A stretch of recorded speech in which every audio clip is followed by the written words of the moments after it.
ನಮ್ಮ ನಿನ್ನೆ ನಡೆದಂಥ ಒಂದು ಕರ್ನಾಟಕ ರಾಜ್ಯದ ನಮ್ಮ ಸುವರ್ಣ ವಿಧಾನಸೌಧ ಏನಿದೆ ಅದು ಬರೀ ವಿಧಾನಸೌಧ ಅಲ್ಲ. ಈ ಕರ್ನಾಟಕ ರಾಜ್ಯದ ಒಂದು ದೇವಾಲಯ ಇದ್ದಂಗೆ. ಅಲ್ಲಿ ಏನು ದೇವಾಲಯ ಇದೆ, ಆ Suvarna Vidhana Soudha just like temple. ಆ ಟೆಂಪಲ್ ಒಳಗೆ ಎಂಥವ್ರು ಆರಿಸಿ ಹೊತ್ಕೊಂಡಿರ್ಬೇಕಪ್ಪ ಅಂದ್ರೆ, ಒಂದು ಗುಡಿ ಒಳಗೆ ಯಾವ ರೀತಿ ಒಬ್ಬ ಪೂಜಾರಿ ಯಾವ ಟೈಪ್ ಮಂಗಳಾರತಿ ಮಾಡಿ ನಮಗೆ ಒಂದು ಹೂವು ಕೊಟ್ಟ ನಮಗೊಂದು ಆಶೀರ್ವಾದ ಮಾಡ್ತಾನ, ಆ ಆಶೀರ್ವಾದದಿಂದ ನಮ್ಮ ಫ್ಯೂಚರ್ ಯಾವ ಟೈಪ್ ಆಗ್ತೈತೆ ಅಂತ ಮೈಂಡ್ ಸೆಟ್ ಮಾಡ್ಕೋತೀವೋ, ಅದೇ ರೀತಿ ಸುವರ್ಣ ವಿಧಾನಸೌಧದ ಒಳಗೆ ಅಂಥ ವ್ಯಕ್ತಿಗಳು ಹೋಗಬೇಕು. ದಯಮಾಡಿ ಇವತ್ತು ನೋಡ್ಬೋದು, ಸುವರ್ಣ ವಿಧಾನಸೌಧ ಆದಂಥ ನಿನ್ನೆ ಒಂದು ಘಟನೆ. ಲಕ್ಷ್ಮೀ ಹೆಬ್ಬಾಳ್ಕರ್ ಒಬ್ಬರು ಮಹಿಳೆ, ಅದು ಭಾರತ ದೇಶದಲ್ಲಿ ಇವತ್ತು ಮಹಿಳಾ ಕುಲಕ್ಕೇನೆ ಒಂದು ಕಲಕ ತರ್ತಕ್ಕಂಥ ಒಂದು ಮಾತನ್ನ ಆಡತಕ್ಕಂಥ ಒಂದು ಶಿಖಿ ರವಿ ಇವತ್ತು ಇಬ್ಬರು ಸಭಾಪತಿಗಳು ಕೂಡಿ ಅವನ ವಿರುದ್ಧ ಸದಸ್ಯತ್ವ ಕ್ಯಾನ್ಸಲ್ ಆಗ್ಬೇಕಂತ ಹೇಳಿ ತಾವೆಲ್ಲ ಇದನ್ನ ಮಾಡಬೇಕು. ಇದು ಅಲ್ಲದೆ ಇವತ್ತು ಹೆಣ್ಣಿನ ಬಗ್ಗೆ ಅವಹೇಳನಕಾರಿ ಮಾಡಿದಂಥ ನಮ್ಮ ಹಿಂದಿನ ಸಂಸ್ಕಾರವನ್ನು ಕಾಣ್ತದೆ. ಇವತ್ತು ಕೌರವರು ದ್ರೌಪದಿಗೆ ಒಂದು ಕೆಟ್ಟ ವಿಚಾರವನ್ನು ಮಾಡಿದಾಗ ಏನು ಆಯಿತು, ಮಹಾಭಾರತ ಹುಟ್ಟಿತು. ಅದೇ ರೀತಿ ಇವತ್ತು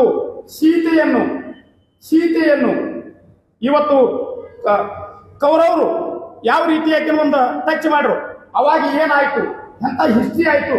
ಅದೇ ರೀತಿ ಶ್ರೀಲಂಕಾದ ಒಡೆಯ, ಶ್ರೀಲಂಕಾದ ರಾಜ್ಯ ಇವತ್ತು ರಾವಣ ಒಂದು ಹೆಣ್ಣಿಗೆ ಯಾವ ರೀತಿ ಅವಮಾನ ಮಾಡಿತು, ಇಡೀ ಶ್ರೀಲಂಕಾನ ಸುಟ್ಟು ಹೋಯ್ತು, ಶ್ರೀಲಂಕಾ ರಾಜ್ಯನ ಅಳಿಗೆ ಹೋಯ್ತು. ದಯಮಾಡಿ ಇಂಥ ಉದಾಹರಣೆಯನ್ನ ಬಿಜೆಪಿ ಅವರು ಮಾತು ಎತ್ತರ, ಹೆಣ್ಣು ದೇವತೆ, ಭಾರತ ಮಾತೆ, ಹೆಣ್ಣು ಸಾಕ್ಷಾತ್ ತಾಯಿ ಅಂತಕ್ಕಂಥ ಒಂದು ಸಂಸ್ಕಾರ ಉಳ್ಳಂಥ ಬಿಜೆಪಿ ಅವ್ರ ಬಾಯಿಗೆ ಇಂಥದ್ದೆಲ್ಲ ಬರಬಾರ್ದು. ಇದು ಯಾರು ಬರಬೇಕು, ಅವ್ರ ಮನೆಯಲ್ಲಿ ಸಂಸ್ಕಾರ ಇಲ್ಲದಂಥ ವ್ಯಕ್ತಿಗಳು ಬಾಯಲ್ಲಿ ಬರಬೇಕು. ಅದೇ ರೀತಿ ಇವತ್ತು ನಮ್ಮ ಚೆನ್ನಮ್ಮ, ನಮ್ಮ ಕಿತ್ತೂರು ಚೆನ್ನಮ್ಮನ ಒಂದು ಕಳಂಕ ತರ್ತಕ್ಕಂಥ ಒಬ್ಬ ತ್ಯಾಕರೆಗೆ ಏನಾಯ್ತು, ಕಿತ್ತೂರು ಚೆನ್ನಮ್ಮ ಒಂದು ಮಹಿಳೆ ಅಲ್ವಾ, ಕಿತ್ತೂರು ಚೆನ್ನಮ್ಮಗ ಒಂದು ತ್ಯಾಕರೆ ಅಂತಕ್ಕಂಥ ಒಬ್ಬ ಬ್ರಿಟಿಷರ ಅಧಿಕಾರಿ ಬರೀ ಆಕೆಗೆ ಟಚ್ ಮಾಡಕ್ ಹೋದಾಗ ಆ ತ್ಯಾಕರೆನ ಚಂಡ ರುಂಡಾಡುವಂತ ಒಂದು ಮಹಿಳೆ. ಇವು ಎಲ್ಲ ತಿಳ್ಕೋಬೇಕು ಬಿಜೆಪಿ ಅವರು. ಅದೇ ರೀತಿ ಇವತ್ತು ನಮ್ಮ ಮೈಸೂರು ಚಾಮುಂಡೇಶ್ವರಿ ಉದಾಹರಣೆ ಇಟ್ಕೋಬೇಕು. ಬಿಜೆಪಿ ಅವರೆಲ್ಲ ಬಹಳ ಧರ್ಮದ ಬಗ್ಗೆ ಹೇಳ್ತಾರೆ, ಬಹಳ ಕುಲದ ಬಗ್ಗೆ ಹೇಳ್ತಾರೆ, ಹೆಣ್ಮಕ್ಳ ಬಗ್ಗೆ ಹೇಳ್ತಾರೆ. ಅದಕ್ಕಾಗಿ ಮೈಸೂರು ಚಾಮುಂಡೇಶ್ವರಿನ ಇಡೀ ರಾಕ್ಷಸ ಗಣ ಆಕೆಗೆ ಟಚ್ ಮಾಡ್ಲಕ್ಕೆ ಹೋದಾಗ 9 ದಿನ ಬಿದ್ದಾತ ಸ್ವಾಮಿ. 9 ದಿನ ಬಿದ್ದಾಗಿ ಇಡೀ ರಾಕ್ಷಸ ಕುಲವನ್ನೇ ನಾಶ ಮಾಡ್ತಕ್ಕಂಥ ಒಂದು ಹೆಣ್ಣ ಶಕ್ತಿ. ಅದಕ್ಕಾಗಿ ದಯಮಾಡಿ ಇವತ್ತು ಅದನ್ನೆಲ್ಲ ತಿಳ್ಕೋಬೇಕು.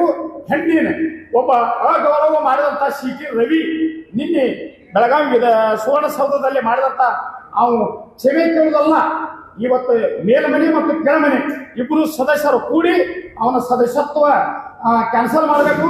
ಇಂಥ ಸಂಸ್ಕಾರ ಮರು ಕಳಿಸಬಾರದು. ಅದೇ ರೀತಿ ಇನ್ನು ಮೇಲತ್ತ ಏನಾದರೂ ಇವತ್ತು ಮೋದಿಯವರು ಆಶವಾದಾಗ ಈ ಕೆಂಪು ಕೋಟೆಗೆ ಕಾಲು ಬಿದ್ದು ಹೋದ್ರು ಅವರು ಒಳಗಡೆ. ಈ ಕೆಂಪು ಕೋಟೆ, ದಿಲ್ಲಿ ಕೆಂಪು ಕೋಟೆಗೆ ಬಗ್ಗೆ ಕಾಲು ಬಿದ್ದು ಸ್ವಾಮಿ. ಸಂಸ್ಕಾರ ಪಾರ್ಲಿಮೆಂಟ್ ನಲ್ಲಿ ಮೆಟ್ಲಿಕ್ಕೆ ಕಾಲು ಬಿದ್ದು ಹೋಗತಕ್ಕಂಥ ಸಂಸ್ಕಾರದ ನೀವು ಒಬ್ಬ ಸದಸ್ಯ ಅಲ್ವಾ, ಮತ್ತು ಅವ್ರಿಗೆ ಆ ಸಂಸ್ಕಾರದ ನಿನಗೆ ಹಾಕಿದ ಸ್ವಾಮಿ ಸಂಸ್ಕಾರ. ದಯಮಾಡಿ ಈ ಭಾರತ ದೇಶದ ಮಹಿಳೆಯರು ಈ ಟೈಪ್ ಏನ ಶಿಖಿ ರವಿ ಅಂತವ್ರು ಬರ್ತಾರ, ಅವ್ರ ಬಗ್ಗೆ ಎಚ್ಚರ ಇರಬೇಕು. ಅವ್ರಿಗೆ ಯಾವ ಟೈಪ್ ಬುದ್ಧಿ ಕಲಿಸ್ಬೇಕು ಆ ಟೈಪ್ ಬುದ್ಧಿ ಕಲಿಸ್ಬೇಕು ಅಂತೇಳಿ ನಾನು 2 ಮಾತುಗಳನ್ನು ಹೇಳಬೇಕು. ಹೆಚ್ಚಿನ ವಿಡಿಯೋಗಳಿಗೆ ಪ್ರತಿಧ್ವನಿ ಯೂಟ್ಯೂಬ್ ಚಾನೆಲ್ ಸಬ್ಸ್ಕ್ರೈಬ್ ಮಾಡಿ, ಬೆಲ್ ಐಕಾನ್ ಕ್ಲಿಕ್ ಮಾಡಿ.